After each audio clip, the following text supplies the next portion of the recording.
Hello friends, once again welcome to uncle the गणित। नाम तो है अंकल द गणित, लेकिन आज हम आपको पढ़ाएंगे इंग्लिश ग्रामर। ग्रामर में हम स्टार्ट करेंगे टेंस। और टेंस पर जाने से पहले कुछ ओवरव्यू हम देख लें।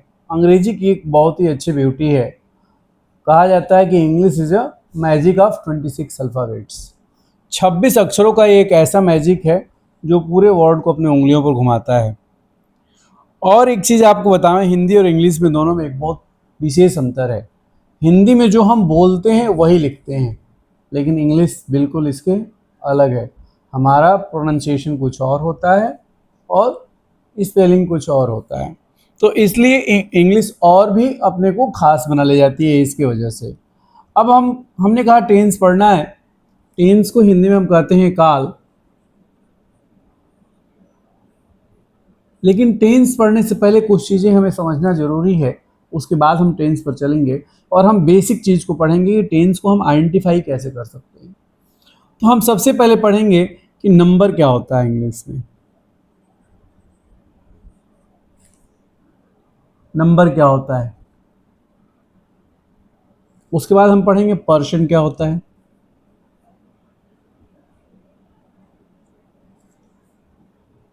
उसके बाद हम पढ़ेंगे सेंटेंस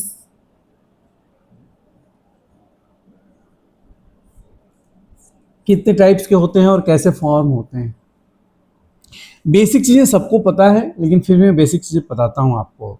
क्या है नंबर की, जब हम बात करते हैं तो हम कहते हैं कि अगर एक जगह कुछ लोग बैठ करके आपस में बातें करते हैं, एक उसमें वक्ता होता है जो बोल रहा होता है, एक होता है जो सुन रहा होता है, और एक होता है तीसरा आदमी। जैसे अगर दो दोस्त आपस में बात करें तो ये कह रहा है दूसरे से, और तीसरा आदमी अगर उसको सुन रहा है, तो जो बोल रहा है वो हुआ आपका फर्स्ट पर्सन। जिससे ये बोल रहा है वो हुआ आपका सेकेंड पर्सन। एंड जो तीसरा इन दोनों की बातों को सुन रहा है उसको हम बोलते हैं थर्ड पर्सन। ये रोमन अंक है। हम इसको आपको बताएंगे 1 से लेकर के और एटलीस्ट 500 तक रोमन कैसे लिखा जाता है, वो भी एक बार मैं टेबल बना करके आपको बताऊंगा। लेकिन पहले इसको देखते हैं।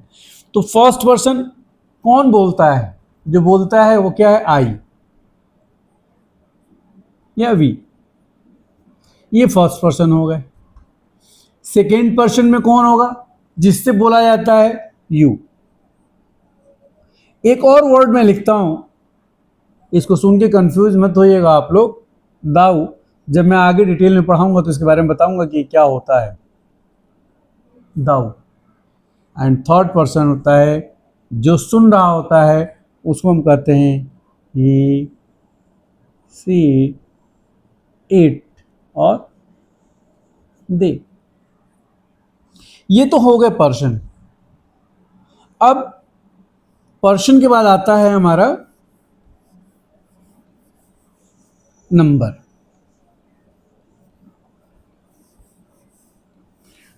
नंबर दो तरह के होते हैं। हिंदी में भी आप जानते हैं, एक वचन बहुवचन। संस्कृत में 3 होते हैं, एक वचन, द्विवचन, बहुवचन। लेकिन इंग्लिश में भी जैसे हिंदी में 2 होते हैं, वैसे इंग्लिश में भी 2 होते हैं। सिंगुलर नंबर और प्लूरल नंबर। तो 2 नंबर हो गए हमारे। अब हमारा आता है सेंटेंस। बिल्कुल ओवरव्यू में बता रहा हूँ आपको, इसके डिटेल में हम जाएंगे जब चैप्टर्स पढ़ेंगे हम, तो हम आपको बताएंगे इसके डिटेल में भी। आते हैं हम सेंटेंस।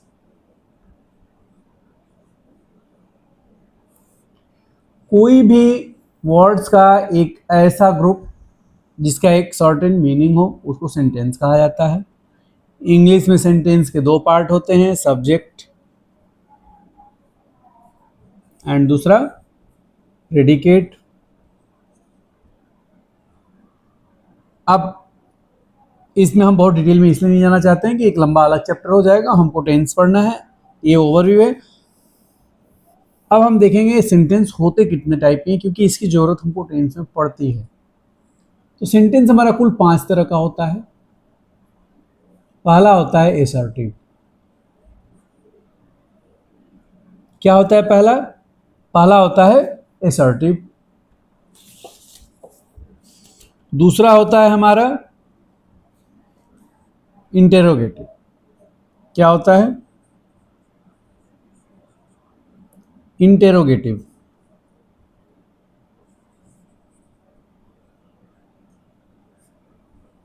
तीसरा होता है imperative.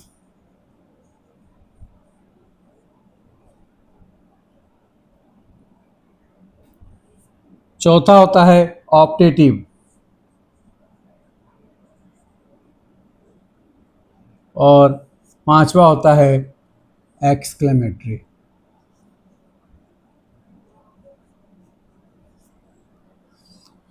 Assertive, interrogative, imperative, optative and exclamatory.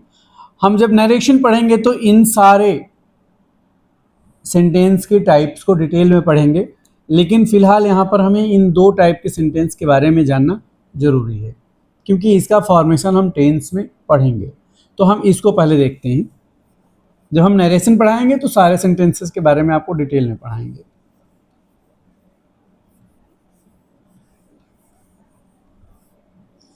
Assertive sentence जो होता है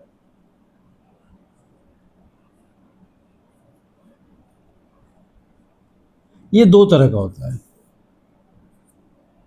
एक होता है अफर्मेटिव और दूसरा होता है निगेटिव। एक नकारात्मक होता है और एक सकारात्मक होता है। ये एसर्टिव के दो हिस्से हैं, दो अलग अलग सेंटेंसेस नहीं है। ये एसर्टिव के दो हिस्से हो जाते हैं। जब हम फॉर्मेशन पढ़ेंगे तो इसको भी डिटेल में पढ़ेंगे। अब आते हैं, हमने कहा कि इंटरोगेटिव। इंटरोगेटिव भी दो तरह का होता है। कोई भी प्रश्नवाचक वाक्य होगा वो दो तरह का होता है।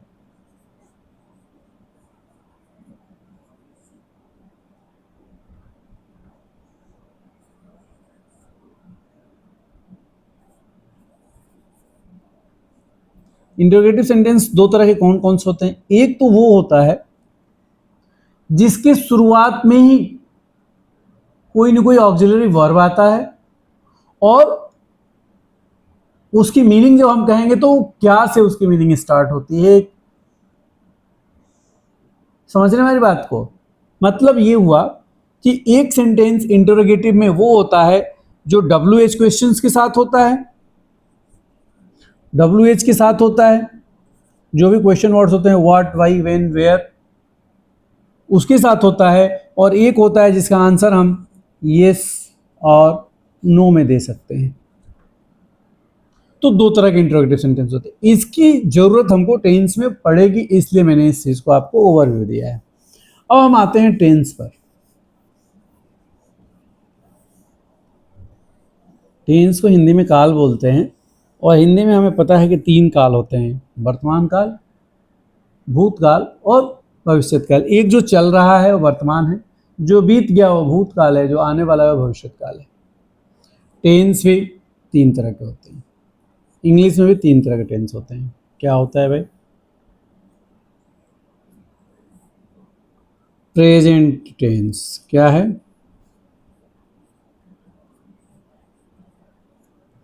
दूसरा पास्ट टेंस और तीसरा फ्यूचर टेंस।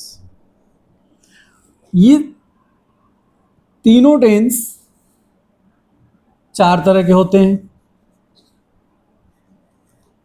तीनों टेंस कितने तरह के होते हैं? चार तरह के होते हैं। एक, दो, तीन, चार। अगर हम सिंपल भाषा में लिखेंगे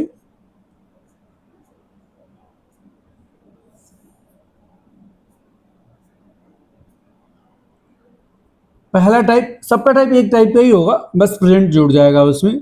पहला होता है प्रेजेंट इंडेफिनिट टेंस। इसको सिंपल भी बोला जाता है, simple present tense. Indefinite tense, simple present tense. वैसे ही past indefinite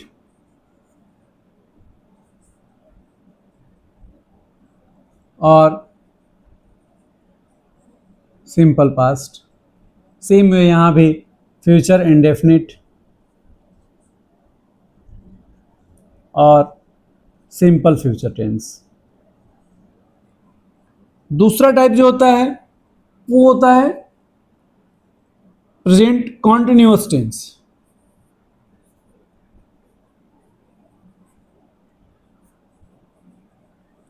same way past continuous tense.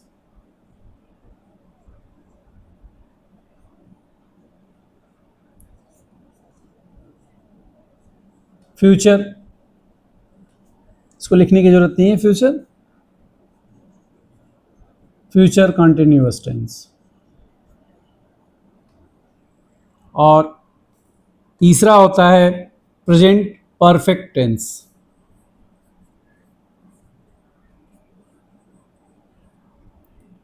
कोई भी दिक्कत हो रही हो तो आप कमेंट बॉक्स में ज़रूर हमको बताइएगा, हम दोबारा एक्सप्लेन करेंगे।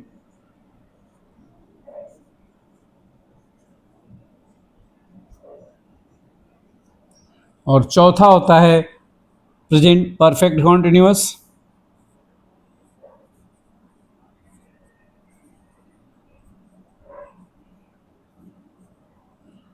पास्ट परफेक्ट कॉन्टिन्यूअस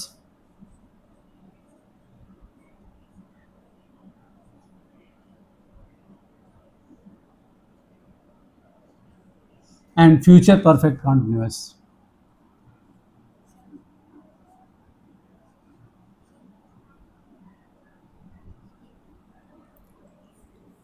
अब तक हमने ये सिर्फ देखा कि स्ट्रक्चर क्या है टेंस का, इसको आइडेंटिफाई कैसे करेंगे और सेंटेंस कैसे बनते हैं अलग अलग, उसको अब हम पढ़ने की कोशिश करेंगे और समझने की कोशिश करेंगे क्या होता है।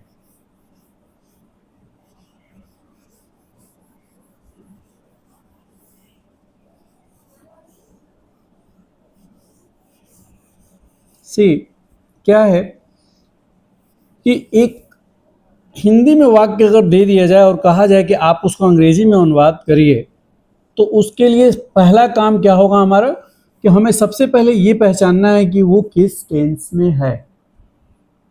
हम एक एग्जाम्पल लेते हैं, फिर हम इसके फॉर्मेशन पर आएंगे कि कैसे ये आगे बढ़ता है, कैसे इसमें नियम्स लगते हैं। अगर मान लीजिए कोई कहता है राम घर जाता है, दूसरा सेंटेंस में लिखता हूं राम घर जा रहा है। आपको लग रहा हो कि मैं पढ़ा रहा हूं इंग्लिश और लिख रहा हूं हिंदी।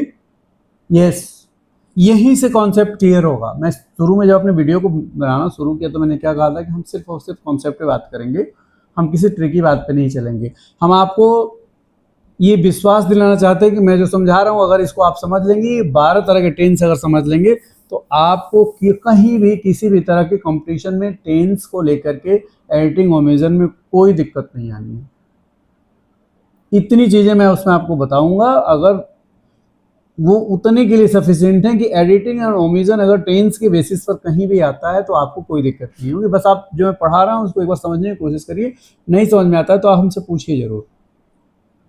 राम घर जा रहा है। तीसरा अगर हम ये कहें राम घर जा चुका है। अब इन तीनों का, हम चौथे की बात अभी नहीं कर रहे हैं क्योंकि चौथा बताएंगे तो कॉम्प्लिकेट हो जाएगा, फिर समझ में नहीं आएगा। अगर हम इन तीनों सेंटेंस को देखें तो राम घर जाता है, एक हैबिट टाइप की बात है ये। अगर हम इसको देखें तो क्या बोल होता है, जाता है, मतलब एक हैबिचुअल चीजें हैं, एक आदत से बनी हुई है कि वो जाता है। जा रहा है का मतलब क्या है, काम करने की प्रवृत्ति जारी है, खत्म नहीं हुआ है, अभी कंटिन्यूड है। और जा चुका है मतलब जाने का काम कंप्लीट हो चुका है। तीनों का अंतर समझ में आया। तीनों का अंतर समझ में आया? एक में हैबिचुअल है, एक में काम जारी है और एक काम हो चुका है। तो ये हमारा प्रेजेंट इंडेफिनिट हो गया, ये सिंपल प्रेजेंट हो गया, ये जारी है मतलब कॉन्टिन्यूअस हो गया, और ये हो चुका है मतलब ये परफेक्ट हो गया, मतलब काम पूरा हो चुका है। अब क्या है, जब हम बात करते हैं पहले टेंस की, तो इसमें एक चीज और यहां हम आपको बताते चलें कि वर्ब क्या होता है। देखिए, वर्ब को हिंदी में क्रिया बोला जाता है, मतलब जिस शब्द से काम करने का बोध होता है उसको हम वर्ब बोलते हैं। वर्ब दो तरह के होते हैं। अब आपको कन्फ्यूज़न होगा यहाँ पर कि क्या कह रहा हूँ मैं, लेकिन नहीं, कन्फ्यूजन से पहले मैं सारी चीज़ें क्लियर करूँगा। एक मेन वर्ब होता है और एक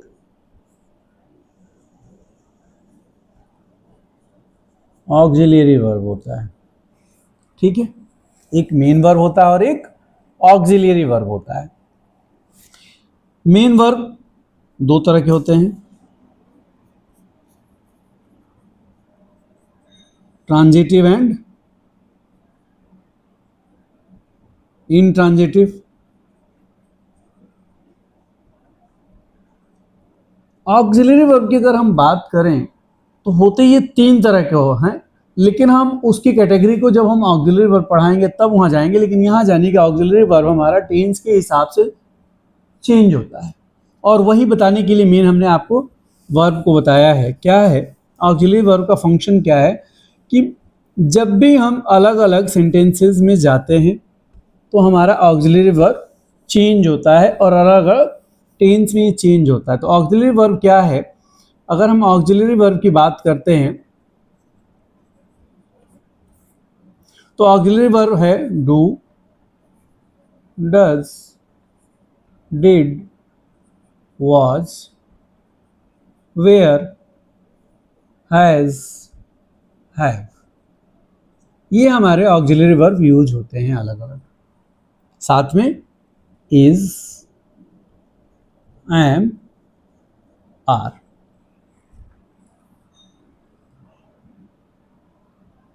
समझ में आ रही बात?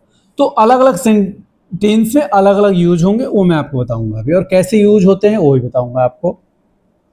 तो सबसे पहले हम आज लेते हैं टेंस। पहला प्रेजेंट इंडेफिनिट टेंस। क्या लेते हैं हम? Present indefinite tense. Simple present tense की जब हम बात करते हैं, प्रेजेंट इंडेफिनिट टेंस की बात करते हैं, हिंदी के किसी भी वाक्य के अंत में अगर ता है, ती है, ते है, आता है, तो वो हमारा टेंस, वो सेंटेंस हमारा प्रेजेंट इंडेफिनिट टेंस होगा। अब इसमें क्या होता है, जैसे हमने कहा राम घर जाता है। जब हम कहते हैं राम घर जाता है तो इसमें हमारा सब्जेक्ट क्या है? राम। क्या करता है? क्या करता है? जाता है, गो। कहाँ जाता है? घर जाता है, होम। लेकिन ये सेंटेंस हमारा गलत है। क्यों गलत है? क्योंकि प्रेजेंट इंडेफिनिट टेंस में हमने कहा तीन चीजें हमने आपको बताया था, पर्सन, नंबर, बताया था हमने, पर्सन, नंबर और टेंस, साथ में सेंटेंस की बात किया था हमने। तो जब हम बात करते हैं कि यहाँ क्या होगा, तो यहाँ होगा गो में ES जुड़ेगा, goes. Ram goes home. Home के पहले कोई प्रीपोजिशन यूज नहीं होता है। अब ये हमारा सेंटेंस करेक्ट है, मतलब हमारा जो फॉर्मेशन होगा वो होगा subject plus verb plus S और ES। S कहाँ लगेगा, ES कहाँ लगेगा? वो वर्ब के आखिरी अल्फ़ाबेट या उसके पहले वाले अल्फ़ाबेट दोनों को मिला करके डिसाइड होता है, प्लस ऑब्जेक्ट। अब subject plus verb plus ES और एस प्लस ऑब्जेक्ट। लेकिन अगर सब्जेक्ट हमारा, अब देखें तो सब्जेक्ट हमारे तीन तरह के हो सकते हैं। क्या हो सकता है? ये फर्स्ट पर्सन हो सकता है, सेकेंड पर्सन हो सकता है, या थर्ड पर्सन हो सकता है। तो उसके हिसाब से हमारा यहां वेरिएशन आएगा। क्या वेरिएशन आएगा वो देखते हैं, आइए।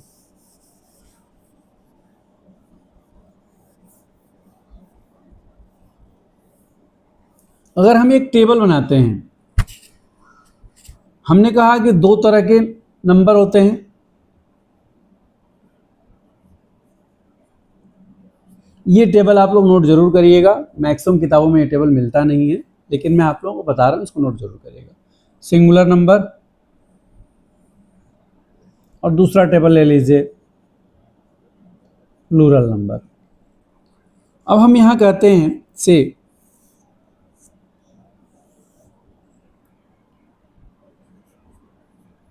फर्स्ट पर्सन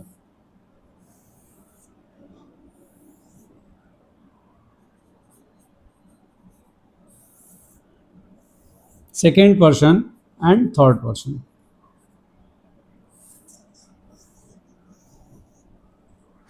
अगर हम फर्स्ट पर्सन सिंगुलर नंबर की बात करते हैं तो फर्स्ट पर्सन सिंगुलर नंबर क्या है? फर्स्ट पर्सन सिंगुलर नंबर ने बताया आपको I. First person plural number क्या हो जाएगा? We. Second person singular number क्या है? यू। मैं आपको एक वर्ड और बताया था वहां पर, thou. Actually thou is a singular and you is plural, but common language में यू को हम दोनों जगह यूज करते हैं,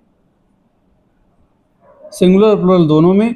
दाऊ का यूज ऑब्सोलीट है आज की डेट में, और ये केवल पोएट्री में देखने को मिलता है, इसलिए दाऊ का यूज नहीं होता है। वैसे दाऊ इज अ वर्ब और वो यू का सिंगुलर है। सो सेकेंड पर्सन में अगर हम जो कॉमन बोलचाल में वो यू है एंड प्लूरल भी यू है। थर्ड पर्सन सिंगुलर नंबर में क्या हो जाएगा? Any name. Any name, Ram, Shyam, Mohan. So any name और ही, सी, इट। इट क्या होगा? इट नॉन लिविंग ऑब्जेक्ट के लिए यूज होता है। और प्लूरल में क्या हो जाएगा इसके बदले? दे।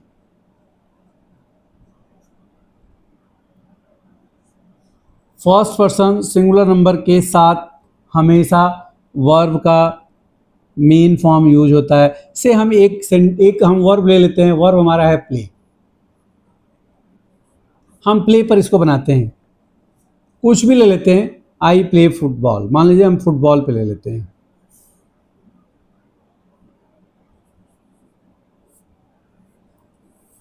ऑब्जेक्ट हमारा फुटबॉल है, तो first person singular number is I. I play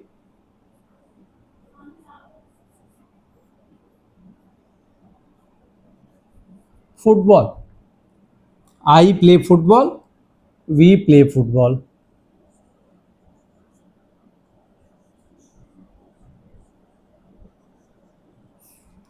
जब हम सेकेंड पर्सन में आते हैं तो सेम हमारा क्रिया का ओरिजिनल फॉर्म ही यूज होता है, यू प्ले फुटबॉल।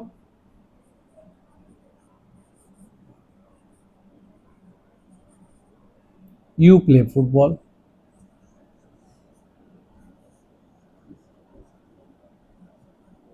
जब हम थर्ड पर्सन में आते हैं तो यहाँ चेंजेज आता है। यहाँ क्या होता है, जो हमने बताया था अभी आपको कि वर्ब के साथ एस या ई एस जोड़ा जाता है। वो केवल लागू कहाँ होता है? थर्ड पर्सन सिंगुलर नंबर के साथ। थर्ड पर्सन सिंगुलर नंबर के साथ क्या होता है हमारा? थर्ड पर्सन, हमेशा थर्ड पर्सन, याद रखिए, थर्ड पर्सन सिंगुलर नंबर के साथ वर्ब अगर प्ले है तो ये हो जाएगा plays. Ram plays, he plays, she plays and so on. So plays football. जब भी हमारा थर्ड पर्सन सिंगुलर नंबर होगा तो उसके साथ मेन वर्ब में एस या एस जोड़ करके ही हम सेंटेंस बनाएंगे। जब हम प्लूरल नंबर में आते हैं तो अगेन हमारा एस और एस का कॉन्सेप्ट हट जाता है, एंड दे प्ले फुटबॉल।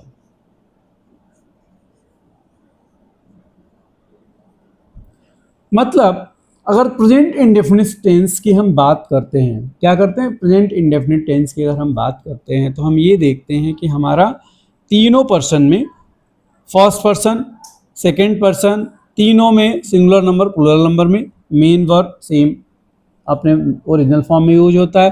लेकिन जब हम थर्ड पर्सन में आते हैं तो थर्ड पर्सन में हमेशा हमको मेन वर्ब के साथ एस या ई एस जोड़ना होता है। और ये जो फॉर्मेशन है सेंटेंस का, ये अफर्मेटिव सेंटेंस है, सकारात्मक वाक्य है। समझ में आई बात? क्लियर? आज के लिए इतना ही। कल हम इसमें जब आगे बढ़ेंगे तो अब हम इसका नेगेटिव, इंटेरोगेटिव, ये दोनों हम पढ़ेंगे। और इंटेरोगेटिव में भी हम देखेंगे कि जब WH वाले वर्ड्स आते हैं तो क्या होता है, और एस और नो वाले सेंटेंस कैसे बनते हैं। Thank you very much.